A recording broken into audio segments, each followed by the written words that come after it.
All right, everyone. Welcome back to a brand new episode of the Bet Local podcast presented by Grand Central DC Sportsbook. I'm your host, Kelsey Nicole Nelson, back here as always to tell you all about the nation's first independent sportsbook, Grand Central DC, which is located right here in the heart of the nation's capital, the Adams Morgan neighborhood. You can come to our location live in person, which you definitely should. Again, come right down 18th Street and stop by.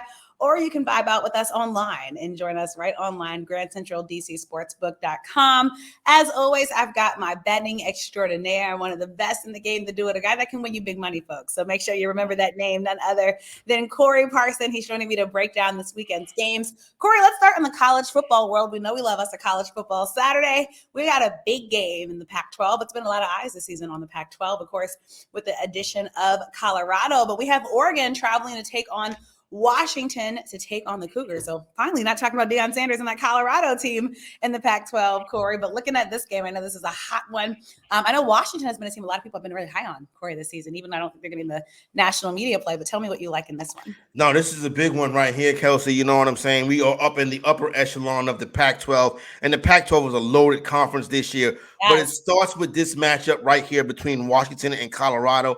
And listen, I got to be honest with you. Whoever wins this game is going to have an inside track on qualifying for the college football playoff and possibly being the Pac-12 champion. Kelsey, this is going to be a theme as we go deeper into October and November in college football. Winning on the road in conference is going to be very difficult to do. The teams that can do it are going to be the teams that make the deep runs.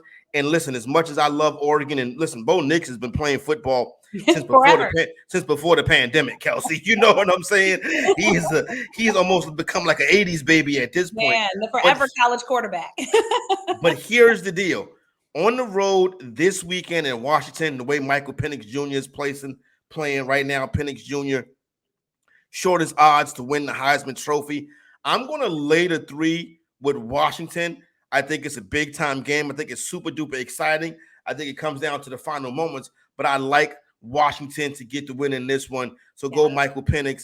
Listen, this is a guy that can really be a difference maker in the NFL. He's a fantastic young quarterback. I like him to get the win at home this weekend.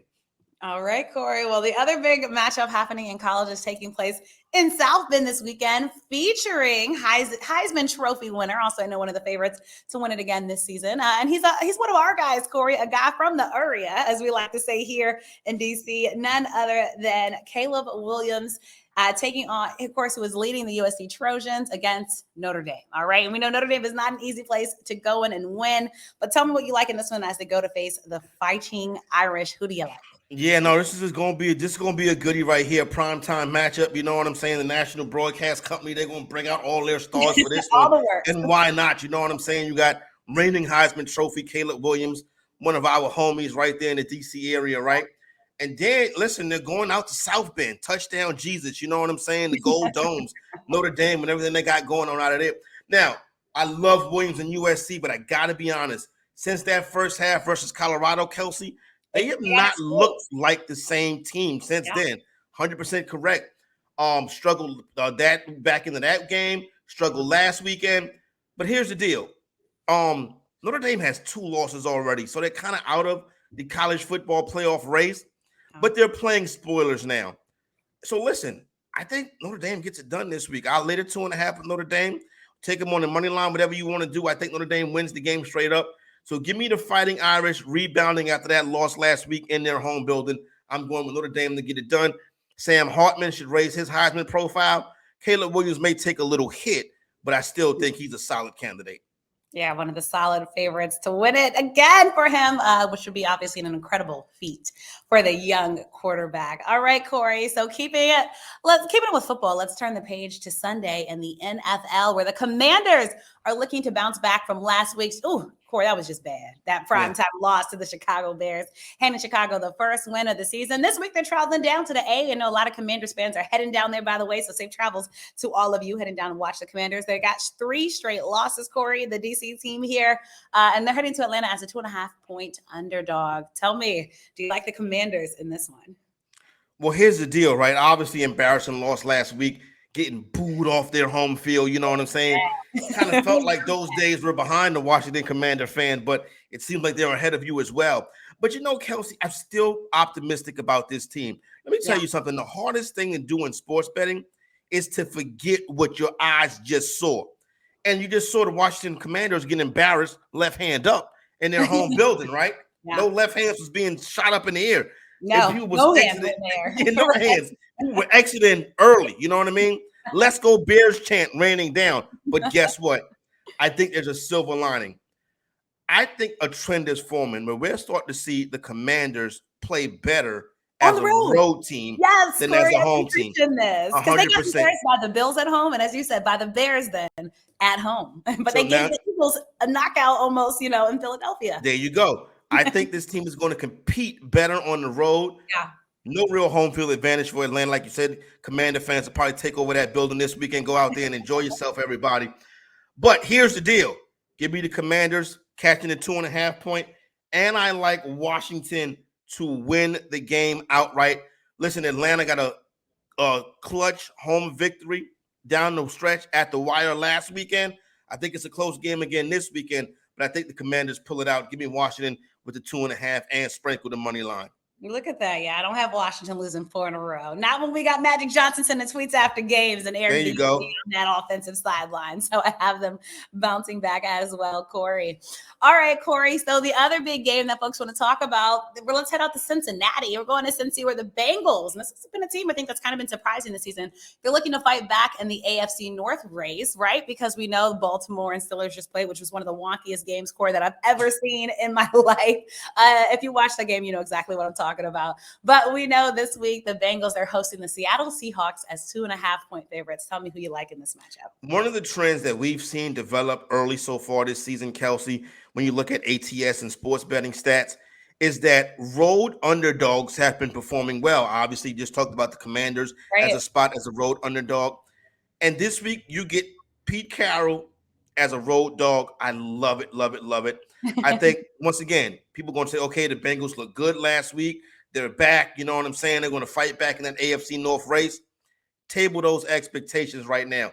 I think Seattle Seahawks, the number is already moving. It opened up at 3. It's down to 2.5 despite heavy betting on the Cincinnati Bengals.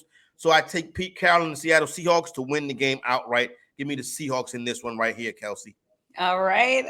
They tried to write him off. He won't write back this team, hopefully, right, for the Seattle Seahawks team. But the Bengals have been really interesting. Like I said, I think they've been a team that at the beginning of the season, everybody was high on them. Then we had that interesting injury, right, to Joe Burrow. Yeah. Obviously, you get a healthy Joe Burrow. And then again, I think they've kind of just been kind of underperforming expectations. So it's been an interesting race in the AFC North. Who of all teams right now, the Steelers leading that division. So it's been fun to kind of watch that. All right, Corey, your Dallas Cowboys, who just mollywopped on TV. Relax, Kelsey. I'm just saying, Corey. I mean, that game actually made Commanders fans feel a little bit better after that loss, after they saw what happened to the Cowboys. We got Micah Parsons, taking things personal with George Kittle. We got a lot going on in the football world, Corey. But all that to say, the Cowboys are back out west this week. But this time they're facing the Los Angeles Chargers, much different team than the 49ers. I don't know. We see another embarrassment. Did we see more Dak picks, Corey? What do we see in this game? What are you liking in this one? It's so funny, the Dak Prescott stuff, right? I've been telling people 2 years ago that this guy wasn't the same quarterback that he was pre-injury. And now 2 years later, the rest of the country is catching up. Maybe too late. But here's the deal. This is a good spot for Dallas right here. They went out there and dominated the Chargers last year. Probably expect more of the same. Obviously, Kellen Moore being the offensive coordinator now for the Chargers, he's going to want to put his best game plan out there. But I think the Dallas Cowboys coming as a wounded duck. We're seeing this line open up at 2, already moved to 2.5. It could be a 3 by Monday night. I typically do not play favorites on Monday night, but I love Dallas in the bounce back spot right here. So give me the Dallas Cowboys in this one right here. I think they get it done. And then this way, we got you covered. We got you some winners on Saturday. We got you winners on Sunday. We got you a winner on Monday night. And you got the 2 biggest winners right here in me and you, Kelsey. There you go, Corey. And look, you just made a lot of folks happy, essentially, because you said the 2 teams that kind of got beat the worst last week are both bouncing back this week. So hopefully we'll have more happy faces, and Twitter will be a happier place after these games happen. Corey, as always, it's been a great show with you. For you all watching, don't forget, again, you can join the fun live, all right? All you have to do is go to our website, GrandCentralDCSportsbook.com, place these bets. I'm telling you all, Corey just gave y'all the blueprint. All you have to do now is follow it. So we want you to win big. And of course, you can come in person. So again, come down, join us at our Adams Morgan location. Please remember, as always, you got to be 18 or older if you want to place a wager. And if you have a gambling problem, please call or text 1-800-GAMBLER. We'll see you all next week for all new edition of the Bet Local podcast. I'm Kelsey Nelson. He's Corey Parsons. Bye, guys.